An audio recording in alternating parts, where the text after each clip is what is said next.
Hello, everyone. My name is Tim Jones with foreclosure.com. Today we have Christian Walsh, a broker associate with Wire Associates in Berkshire Hathaway HomeServices, California properties. We will be discussing pre-foreclosures and notice of default properties today. Christian, it's always a pleasure to speak with you. Tim, so good to see you, my friend. I appreciate you having me here. And I do love talking about foreclosures. You know that. Usually you can't stop me talking about foreclosures. So let's do Yeah. it. We're excited to have you back on the foreclosure.com video podcast. So let's jump into it. As a professional licensed real estate broker who has been active in the California market for over 17 years, can you explain to the audience what a pre-foreclosure and a notice of default really are? Yeah, great question. And when I do my market updates for foreclosures in Southern California, the notice of default is really the first step in the foreclosure process. That's the first time it's public that we know that somebody's behind on payments. So what happens is in the state of California, we're a non-judicial foreclosure state, which means you don't have to go in front of a judge to have a judge sign off on the foreclosure process. It is handled by a trustee here in California. And what happens is a homeowner or investment property owner misses a payment, and a minimum of 120 days later, a notice of default can be filed on the property. Now, usually takes much longer. It's usually not that quick of a process, but the notice of default is a document that's recorded onto title for the property. And that document is the first time publicly, it's constructive notice, first time that we publicly know that the property's in trouble. There's what's interesting about that is there's still an opportunity before that notice of default is filed, but it's not easy to find that data. It's not easy to find those properties where they're not making payments. That notice of default, when it's filed, we know for sure, hey, this is a property that they've been missing payments for at least 120 days. And if they don't get that property whole or work out some sort of foreclosure mitigation, then it will continue through the process, the notice of trustee sale, and then finally the trustee sale itself. Okay, great. No, thank you for that. And so what are the advantages of buying a property in the pre-foreclosure phase? So the pre-foreclosure stage, and let's define that. So pre-foreclosure, foreclosure is literally an action that happens. So when a property is foreclosed on, it happens at the courthouse steps. There's a sale that happens. Right. So anything before that sale would be considered a pre-foreclosure. Then the foreclosure happens, and then it's an REO property, bank owned, or goes to a third party, et cetera. And you can still buy it actually in the state of California. SB 1079 allows certain parties to buy after the foreclosure sale. But I'm getting excited. See, look, I'm already getting excited about foreclosures. So the advantages to buying a property that's in pre-foreclosure is potentially, we know if the notice of default has been filed or the notice of sale, we know that the homeowner is in some sort of distress. And that's very sad for the homeowner. Our heart goes out. We hope that they're working with the servicer to mitigate that foreclosure process. But in many cases, what's absolutely unique this time around as compared to the global financial crisis, during the global financial crisis, all those foreclosures, when a property had a notice of default filed, nearly every single one of those, the homeowner was upside down. The property was worth less than the loans against the property. They were underwater. The difference this time is because we've had such a recent run up in values that now, in most cases, the homeowners still have equity. Even though they're behind on payments, they still have equity in the property. So circling back, so we know there's some sort of distress there. We know that they still have equity as long as they stop the bleeding, so to speak, or stop the boat from sinking. Mhm. The sooner they sell it, the less likely they're going to get further behind on payments, and there's lawyer fees, etc. So the advantage for the homeowner is if they can't work out some sort of foreclosure mitigation, they really should sell while they can maximize their equity. But they're going to need to sell quickly because the longer they wait, the more their boat sinking. So that's where this the advantage for the homeowner to take a quick close, maybe a slightly lower offer to get that property sold quickly. And that's where the investor can come in and purchase the property.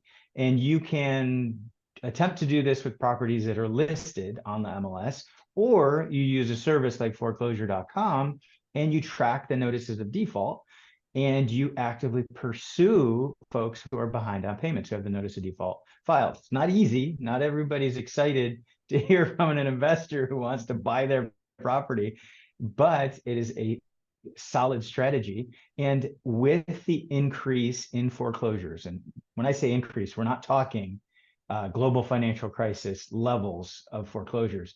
What I'm talking about is normal levels of foreclosures. Yeah. In any given market, properties are being foreclosed on. Mhm. We're getting to pre-pandemic normal levels of foreclosure. So there is inventory to track in your neighborhood. And we say pre-pandemic because during the pandemic, we had a foreclosure moratorium. So Yes. those numbers were they were artificially low, and it was a good thing, keep people in their houses. Yeah. But now we're getting back to normal levels. And this is where a service like foreclosure.com is going to give you a leg up if you're tracking. That's excellent information. Thank you for sharing that, those advantages and that timeline, really. So should the buyer approach the owner, or is it better for the agent to approach the owner? And when would be the best time to talk to the homeowner with an offer? That's a great question. So you don't need an agent necessarily to buy real estate in the state of California. You can do it yourself as an investor. There are advantages to teaming up with a good real estate agent who understands the process, knows the pitfalls, knows what to look out for. There could be issues with title.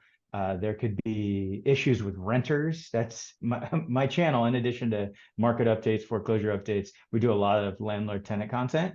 So you need an expert if a property is tenant occupied, because you can get yourself into big trouble and maybe end up not being able to get the folks out. So there are advantages if you're not a professional to having a good agent who does know the process, but you could theoretically get your feet wet. You could track the foreclosures. You could go to trustee sales. Do not bid at trustee sales if you're a rookie, but you can go and learn and watch the process. As far as when to reach out to those homeowners and those property owners, the reason I say homeowners and property owners, some of these are primary residences and some of these are investment properties. Some of these are office high rises. Like we're seeing a huge foreclosure wave in office properties. You may not want to buy those, but foreclosure.com tracks those as well. So you can reach out either yourself or through your agent. But what's important is to have a system, because at the end of the day, there's going to be a lot of properties that you're not going to be able to buy for various reasons. One is the property's brought current, they get some sort of foreclosure mitigation set up in place, so the property is no longer being foreclosed on. You have to have a system, and that's where foreclosure.com is great to track the different properties. And then you come up with an outreach system. I know one local broker investor who actually writes letters, and I'm a big fan of letters, and he sends several letters out. He got a killer deal on a property that was in the foreclosure process. He did his usual, sending out a bunch of his letters, sends out his letters, gets maybe 1 or 2 phone calls. Long story short, this person he had sent the letter to called him at the absolute 11th hour, like literally like the next day, it's going to be sold. And there was nothing else they could do with their bank other than actually sell the property. The guy over the weekend comes up with $800,000 cash, buys the property before the sale through the homeowner. She was happy. She made off with some money, got some extra time to move out. There's ways to massage the deal to make it work out for the homeowner. And the property was worth 1.5. So he almost doubled his money just because of the cost of a postage stamp and having a system to be consistent with following up with notices of default, notice trustee sale, etc.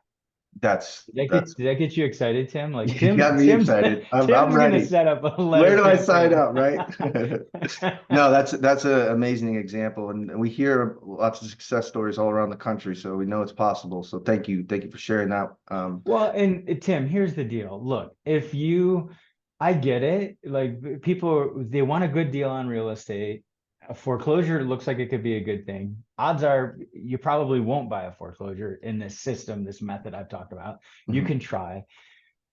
But at the end of the day, if you at least want to try to get a deal, whether it's attempting to buy it before foreclosure or knowing it went into foreclosure and that it will be coming to the market at some point in time, because they have to be listed now, particularly if there's single family homes. And in the state of California, there's legislation related to what happens after a trustee sale, and that property must be listed, and owner occupants get a 30-day first look period. You will know it's coming, and maybe you can reach out to the agent after it's foreclosed on. Go leave a letter at the property. Hey, I've been tracking this. I want to buy this. But what does foreclosure.com cost these days, Tim? How much is it a month? It's I don't even know. $39.80. $39.80 a month for all this amazing data. And this is, I'm sorry this turned into a commercial, but this isn't a commercial. This is a pep talk. Like, if you can't spend $40 a month to track Yeah. what's going on in your neighborhood, I'm sorry, you're not an investor. You're not. Yeah. That's like bare minimum. What you need to do is have that tool. So anyway, It now I'm takes all money. excited. No, no, I get it. It takes money to make money. And when you talk That's about it. that case study that you mentioned, how much did he make on that property? Like Yeah. that would pay for, Yeah, however. that's foreclosure.com for you and your generations of your family for the next 1,000 years. Yeah, Like, and exactly. that's one deal. He does it because he's successful with it. Yeah. And they're not all going to be home runs. There's going to be singles, doubles, and you're going to strike out a lot. But Hmm. darn it, get in the game. Yeah. Learn. Yeah. I appreciate that. It's a steep learning curve, but there's a lot of reward at the end of it, right? So, Yeah, um, yeah. That's well, and what you just said right there, only the things that have a steep learning curve, only the things that are gonna be tough are going to lead to greater rewards. yeah. It's got to be a tough road, because if anybody could do it, if it was super easy, the get rich quick schemes like the easy ones, Hmm. that isn't what happens. It doesn't work that way. Yeah. This one takes work, but it can get you rich in the Yeah. long run if you continue to do it. No, foreclosure.com is a great place to start your due diligence and start searching somewhere, you got to start somewhere. So you kind of touched on this next question, but I kind of want to break it down a little bit further for the audience. What steps should you take to buy a property during the pre-foreclosure stage after the owner receives a notice of default? Great, great. Yeah. So what you're going to do, again, you need to set up a system of your own so that at bare minimum, you're going to want to have some sort of Excel spreadsheet. That'll probably be the easiest way to do it with at least commitment. You're going to need the addresses. You're going to need to know what stage of foreclosure the property is in, if it's in the notice of default, notice of sale, when that sale is, if they've been given the notice of sale. And then you're going to want to have a CRM, a customer relationship management setup as well, so that you know that if you're sending letters, for example, you need to Mhm. know where people are in the process, Yeah. because you wouldn't send one letter and expect it to work. You got to send multiple letters. And I'm a Mhm. big fan. I've done a ton of letters. I love letters. Even though they're old fashioned, they still work. People will open them. And it's Yeah. gotten expensive. Stamps are crazy expensive. That's a whole other story. So you need to have a multiple letter campaign that's customized, and you can use mail merge very easily Mhm. to customize the letters. So that where I'm going with this is you pick your system. Heck, you could use Chat GPT to write 5 or 10 letters, and then you have to have a system to make sure you're sending those letters out at the appropriate time, continuing to update your data through foreclosure.com. Mhm. And then you get a phone call. And then at that point in time, when you get a phone call, what you need to do is you need to assess the seller's needs. That's how I do real estate when I sell real estate for Mhm. my clients. And that's how I do it as an investor. Like, what is going to help them? What are their true needs? And then from there, like, solve their problems. That's Yeah. the next step. And so that would be my pre-foreclosure strategy. It's Mhm. more of you're expecting the calls to come in. It's more of an inbound strategy, even though you're sending letters out. Mhm. Then if it's been, and you can try and knock on doors. I'm not a huge fan of knocking on anybody's door, to be Yeah. honest. I know some people are much more aggressive. They're going to do that because you don't know who's there. You Yeah. don't know if it's the owner that's there. You don't know if it's a tenant. Now, Mhm. the good news today is tenants are made aware of the foreclosure process. They send notices to the house. During the Mm, global financial crisis, they didn't. So renters would mm, pay their rent, and their landlord was pocketing it, not paying the mortgage. yeah. So that's the pre-foreclosure strategy I would recommend implementing, just a letter campaign. When it's going to foreclosure, you can go to the trustee sale. Do not bid at trustee sale, rookies. We could talk about like for an hour, we could talk about that, Tim, on like what could go wrong. But you're Mm, going to go there and you're going to watch and see what happens to the property. A lot of times the sale gets pushed, which means you could send a custom letter there. Say like, hey, looks like your sale got pushed to another day. Reach out to me so you don't have to worry that someday the sale does go through. Like, here's a mm, quick custom letter, do something like that. Short yeah. enough you can handwrite it. So if it gets foreclosed on, if it's bought by third party or it goes back to the bank, becomes REO, that then triggers SB 1079 in the state of California. I've done videos on this, but if you're an owner occupant, you have the ability to buy it after trustee sale. So for that, you're going to reach out to the trustee. If it isn't purchased through SB 1079 and that property is going to be coming to the market, that's where I would then maybe leave some letters at the property, try and figure out who the property is going to be assigned to, Mm, and attempt to work with that person before it gets to the market. Now, they're not going to usually be able to sell it to you before it goes to the market now, but at the very least, you will then have an agent who knows foreclosures, because that would be an REO agent. So it'd be a good person to have in your stable of folks you work with. But you can then plan knowing that property is coming and get ready to buy it once it's listed. So okay, it's a great. lot. It's a, Yeah. a big, long strategy. Yeah. But the way you look at it is it's a pipeline of real estate that you will have pretty exclusive knowledge of, because not a lot of people are willing to put the work in and Hmm. spend the $40 a month, but you'll have pretty exclusive knowledge of where things are headed. And there will be deals that pop out because of that. Very good. Okay, very interesting. Um, so now if there is if the property is underwater, that's when an agent would potentially help you negotiate a short sale. Is that correct? Yeah, oh boy. I just twitched a little bit when you said short sale, because that that's where I cut my teeth. I got into real estate around the short sale times, and Oh, I was lamenting with another old timer about short sales. Yeah, so yeah. short sales, you don't just because a property is in the foreclosure process, like I said before, it does not necessarily mean that it's underwater.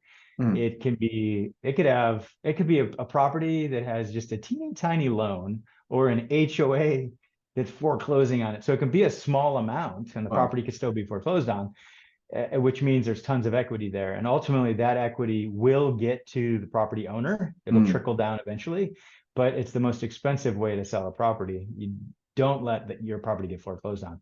The folks who are underwater, meaning, or over encumbered is actually a better way to put it. They have one or many loans that, when mhm, added up, exceed the value of the property and the mm, cost of selling the property. Because another way to look, it costs money to sell a property. So if a property is worth 500,000, you've got $500,000 in loans to sell it, you're going to be upside down. You're going to have to bring money to the table. So that potentially could be a short sale if they don't have enough money to bring to the table to sell it. So that is a short sale. It's somebody's coming up short. It's the best way to figure that one out. And there yeah. are so few and far between now, because most properties have equity, Yeah. that it's actually rare to see Mm, these. Like, anytime you had a notice of default on a property in the global financial crisis, they were upside down, and probably upside down a lot. mm, Now, anytime you see a notice of default, I'm shocked if they're upside down. yeah. So and that's part of your due diligence, is understanding the total loans against the property. You need to make sure title is clean on the property. Title can get really funky. Mm, Through my YouTube channel, I've talked to some owners, and I've heard some crazy title stories that we I, won't even go into. But I can imagine. Oh, that's great information. So are there any key items to pay attention to when looking for a property in the pre-foreclosure or when the homeowner is served a notice of default? location So some key things to look for when a property is in foreclosure would be location, Mhm. property type. That's relevant. Just because you see, oh boy, there's a foreclosure in my zip code, it could be a gas station, and maybe you're not buying gas stations. Yeah. So property type. Then from there, if like I said, you got to set up your system, but take a drive by, check out the property, try and figure out whether it's vacant, owner occupied, or renter occupied, tenant occupied, because there's going to be a different strategy for each of those properties. The interesting thing is a vacant property won't necessarily stay vacant, so you may want to drive by a couple times through the process. Those would be important keys. Then having a good relationship with a title company to pull a title report, make Mhm. sure you know what position the loan is in. I Yep. talked to a gentleman recently who bought a second at trustee sale. I think he Mm. did it actually AB 1079s or SB 1079. So I think he bought it after, but didn't Oh. realize it was a second. Oh, And what wow. that means is he owes what's in front of him. He owes on the first, Mm. which completely changes the dynamics of the deal. In Yeah. fact, he was going to lose money if he sold. So he actually put himself in an upside down position, unfortunately. So that would be a key is checking the title report. I mean, those would be some of the basic keys to it early on, and then just figuring out your strategy. It's interesting, depending on how deep you want to go on a given property, because you may find like you could see a property that's absolutely perfect for you. You say, Mm. "Wow, this is the one. I want this one," Mhm. versus more of you're just, "Hey, you're a flipper. Anything that pops up in this radius that's under 2 million, that's cool. We'll take a run at it." But if you find one that's absolutely the one that you're Yeah. like, okay, I want to move my family into this one, then you could do a deeper dive. You could be checking social media accounts if you can, finding out who lives there. I know it sounds a little creepy, but like you can No. find all that now. So try to do some digging. You may find that somebody passed away recently and there could be family strife, and you come in with the solutions. Remember, we're solving problems for the owners. That's the strategy here. And in solving those problems, you may be able to solve their problem and make money for yourself as well. No, that sounds like a good system. A lot of different variables to pay I know. attention to, and I'm sure Yeah. location and what market you're in around the country also makes such a big deal. $2 million to a lot of places around the country is like what? So No, exactly. You figure out your basket. What's going to fall into your basket, and foreclosure.com makes it easy to filter it, but figure out what you want to focus on. And again, it could be a very specific, hey, we're going after only onesie twosies in this tight area, or we're going after an entire county. That would be a big strategy, especially like LA, where we're seeing a lot of notices of default filed. So yeah, yeah, things are tight. Things are that's tight. it. That's it. Well said. People, they're kind of, some folks are getting to the end of the tree branch, so to speak, with being able to afford their lifestyle. Yeah, Even though they may have a 3% mortgage rate and they're going to do everything they can to hold on to it, they may have also gone out and bought cars and other toys they couldn't afford. So that's why there's tools to track, and you can't track property specific, but you can track general numbers. ICE, which used to be Black Knight, puts out reports. Mortgage Monitor, it's a monthly report. I talk about it on my channel, and they will typically give you the 30-day late loans. They'll give you the 90+ day late loans, and they're giving you the numbers, mm, just showing you if those are increasing, decreasing, where those are headed. It's for the foreclosure process is a process. Sounds silly to say that, but there's not going to be a surprise. Like you don't all of a sudden wake up and have a notice of trustee sale or an auction on your house. You yeah. have to get through a process. So we can track these numbers carefully. Mhm. And that's when you see in the global financial crisis, like go look at some of those numbers. It Yeah. is insane the I, levels of notices of default. I've It's seen some of it insane. in your Yeah, reports. you know. The Yeah, REO sales in like what was it 2012 in comparison to right now, it's very dude, I'm telling you. And don't forget all those REOs. there were still, the REOs are the ones that go back to the bank. So there were still properties where they did a short sale. So that's not part of the inventory. There's properties that were purchased by a third party. That's not part of the REO inventory. And those were then often flipped homes. And then all the people who just wanted to sell their homes, they weren't upside down necessarily, or they were right at the precipice of being upside down. Yeah, they just Crazy levels of inventory. wow. Yeah, it's interesting. I mean, seems like we're, getting back towards normalcy, but it's not normal But anymore. what's normal anymore, Yeah, right? exactly. Like what do you compare it to? Is it COVID, pre-COVID, 20 years ago? Everybody's all up in arms about inflation. Like inflation stinks right now. Don't get Yeah, me wrong, but then you look at where it was during the 70s and 80s. And yeah. anyway, It's interesting. Yeah, we'll see what happens. We'll see what happens here. that's it. That's it. Nobody knows for sure. Mhm. That's the only thing we know, is that nobody Yeah, knows for sure where things are headed. So that's why, again, just set up your system, put your head down, get into the data, track it, send out your letters, do what you're going to do, and opportunities are going to come to you. The funny thing too, and I was just talking to a client slash investor, broker, like super smart dude. He and I have done deals together. Just a great guy. And what ends up happening is you start doing deals, and then deals start to find you, because people will they know, hey, there's a guy over there who gets deals done. Like the guy who bought that place for 800,000, like that's a dude who gets deals done. yeah. So you won't have to always chase deals. Maybe one or two good ones a year will start to come to you. So that's a Yeah. fun spot to be. That would be a good person to be in your community, a go-to person for Yeah, investment opportunities in distressed assets like pre-foreclosures. that's it. That's All right. it. Well, And again, it's terrible. These are people who are losing their homes, or losing a business, losing real estate. But think about what we're doing. If we can help them earlier in the process, we're helping them preserve equity. And that they need to understand that the sooner they do something about it, stop throwing good money after bad, yeah, stop all the stress and worry, and let's help them get to a better place, and genuinely help them. yeah. This isn't about you trying to scam grandmas out of their houses. Like, Mhm. come at it, we're going to help solve problems.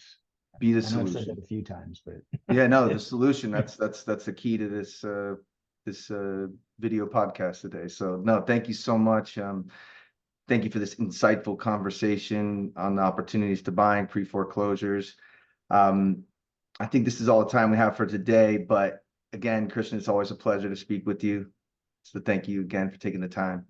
Tim, you are a good dude. I appreciate being on here. I know you can tell I can get a little excited about things. I'm a little passionate, Love it. passionate about real estate, passionate about foreclosure.com. Yeah. So I appreciate this opportunity. Good luck to you. Let's get you set up on that system in your neighborhood, Tim, Yeah, because there you go.